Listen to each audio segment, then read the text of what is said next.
بسم الله الرحمن الرحيم. حامدا ومصليا ومسلما بعد الحمد والصلاة فأستعيذ بالله من الشيطان الرجيم بسم الله الرحمن الرحيم. السلام علیکم ورحمۃ اللہ وبرکاتہ. عزیز طلبہ کرام، امید کرتا ہوں احباب خیر سے ہوں گے.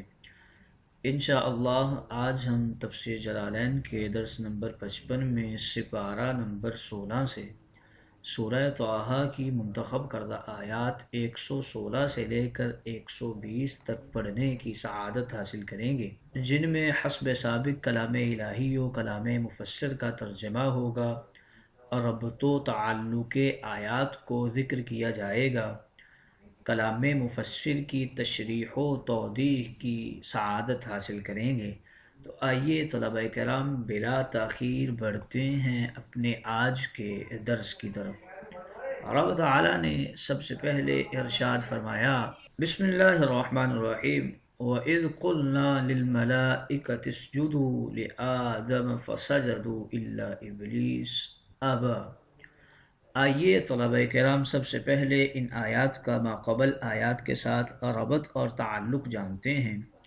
مفسرین کرام فرماتے ہیں کہ پچھلی آیات سے ان آیات کا چند طرح تعلق بنایا جا سکتا ہے کہ پچھلی آیات میں حضرت آدم علیہ السلام کے ایک عہد کا ذکر فرمایا گیا، اب ان آیات میں اس کی تفصیل بتائی جا رہی ہے.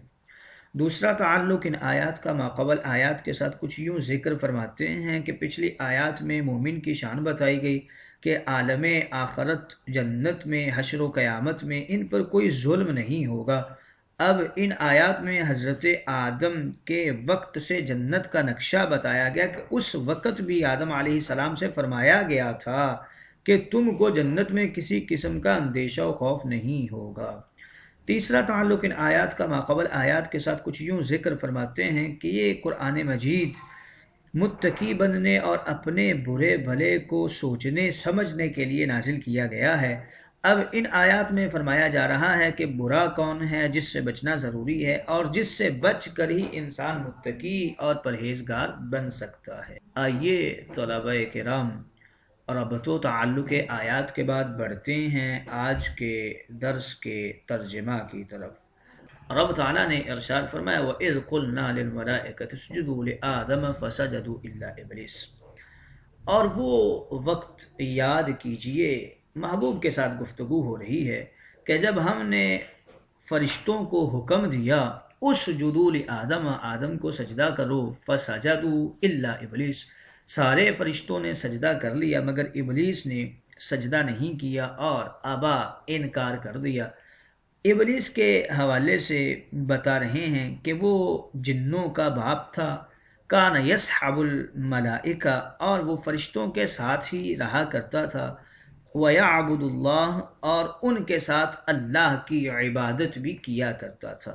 لیکن اس نے کیا کہ آدم کو سجدہ کرنے سے انکار کر دیا اور کہنے لگا میں تو اس سے بہتر ہوں. فَقُلْنَا، پس ہم نے کہا، یا آدم، اے آدم، اِنَّ هَذَا، پس بے شک یہ عَدُوٌّ لَكَ، تیرا بھی دشمن ہے، وَلِزَوْجِكَ، اور تیری بیوی کا بھی دشمن ہے. بیوی کون تھی؟ حوا علیہ السلام. حوا یہ مرد کے ساتھ ہے. فَلَا يُخْرِجَنَّكُمَا مِنَ الْجَنَّةِ فَتَشْقَىٰ، تو کہیں ایسا نہ ہو کہ یہ تم دونوں کو جنت سے نکلوا دے اور تم مشقت اور مصیبت میں پڑ جاؤ. یعنی کیسی مصیبت میں تم لوگ پڑ جاؤ گے؟ جوتنے میں، اور تم لوگ کاٹنے میں، اور پینے میں، پھر پکانے میں، اس طرح کی مختلف مشقتوں میں تم پڑ جاؤ گے. یہاں حضرت آدم علیہ السلام کا فقط ذکر کیا گیا ہے مشقتوں کے حوالے سے، ان کی بیوی کا ذکر نہیں کیا گیا، بیوی کو شریک نہیں کیا، کیونکہ زوجہ کے لیے کسب معاش کی جو ذمہ داری ہوتی ہے وہ اس کے شوہر کی ہی ہوتی ہے، تو اس لیے حضرت آدم کا فقط ذکر کر دیا. اِنَّ لَكَ أَلَّا تَجُوعَ فِيهَا وَلَا تَعْرَىٰ، پس بے شک تمہارے لیے جنت میں نہ کوئی بھوک ہوگی اور نہ تمہیں ننگا کیا جائے گا.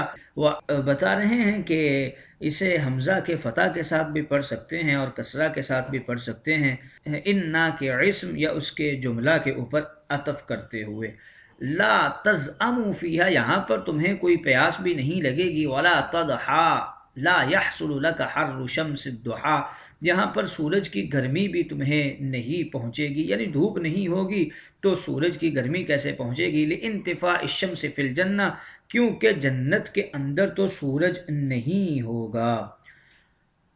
فوسوس الیہ الشیطان، پس شیطان نے فریب کاری کر دی اور وسوسہ ڈال دیا حضرت آدم علیہ السلام کو۔ قال، کہنے لگا، یا آدم، اے آدم، هل ادلک، کیا میں آپ کو ایسے درخت کے بارے میں نہ بتاؤں جو ہمیشگی والا درخت ہے، یعنی اس میں سے کھانے کے بعد تم ہمیشہ ہی جنت میں رہو گے، وملک لا یبلا، اور تمہاری جو بادشاہی ہوگی وہ کبھی بھی ختم نہیں ہوگی۔ اور یہاں وہو اللازم الخلود، خلد سے مراد یہاں پر لازم لیا گیا ہے کہ یعنی ہمیشہ جو ہے تم اسی بادشاہی تمہاری قائم رہے گی، تمہاری بادشاہی کو کوئی ضعف نہیں آئے گا اور تم ہمیشہ جنت میں ہی رہو گے۔ گویا شیطان نے حضرت آدم کو بہکا دیا۔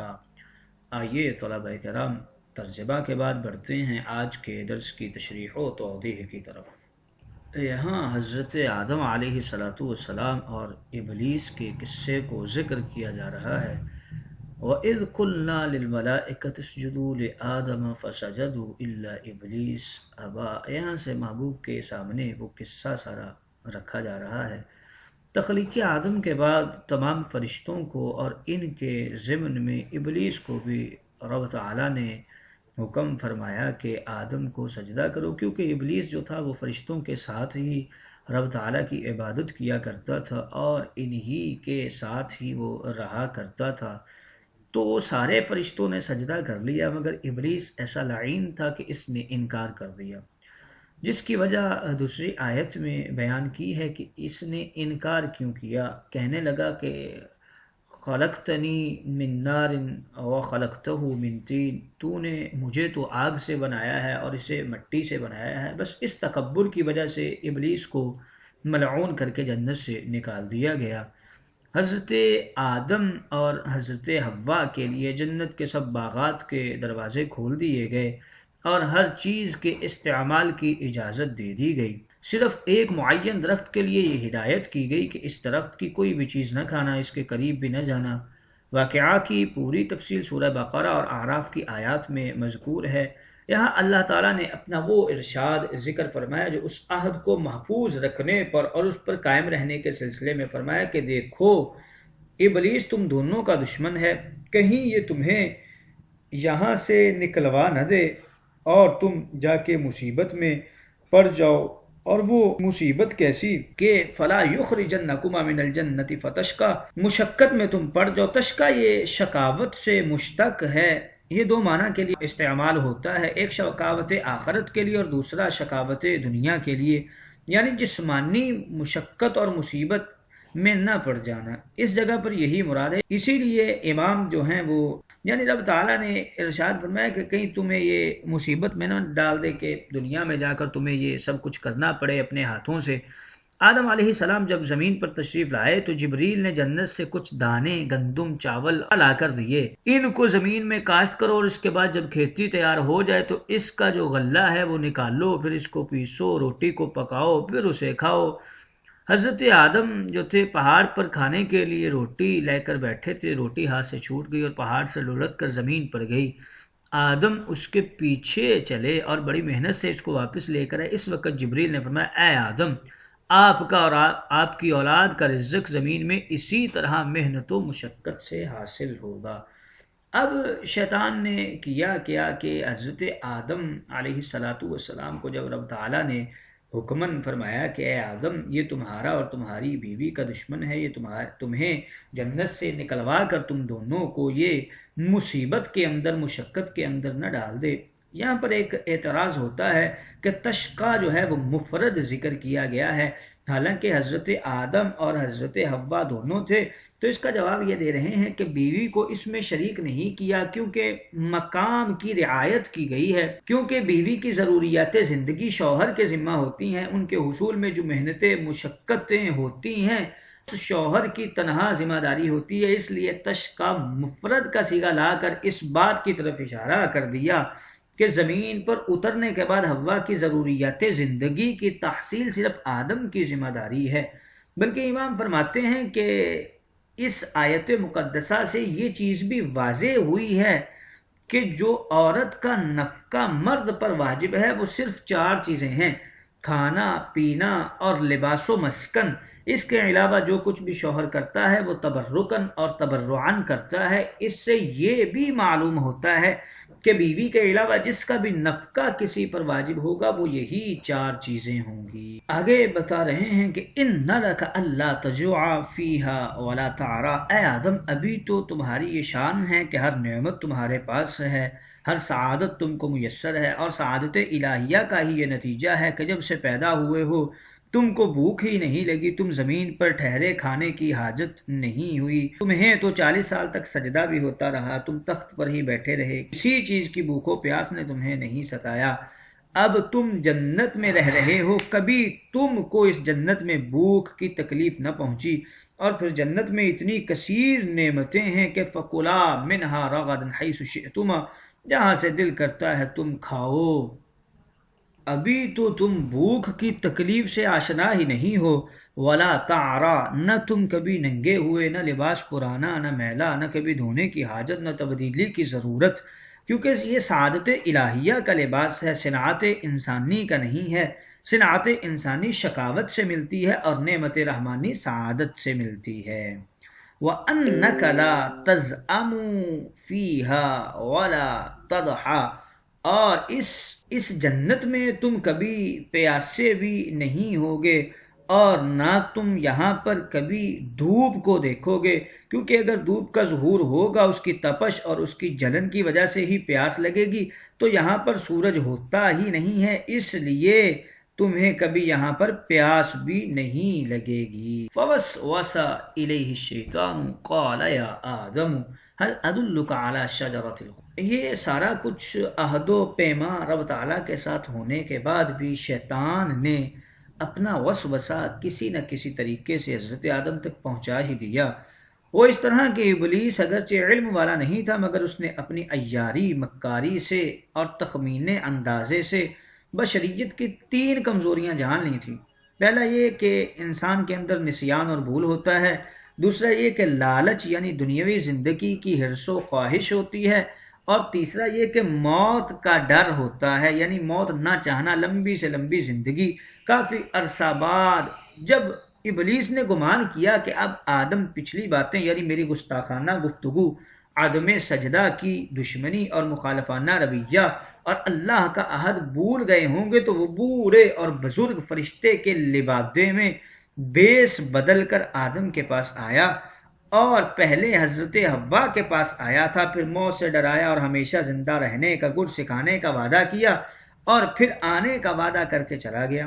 حوا تو ڈر گئی تھی، اس کو اپنا بہت بڑا غمخوار دوست سمجھ لیا۔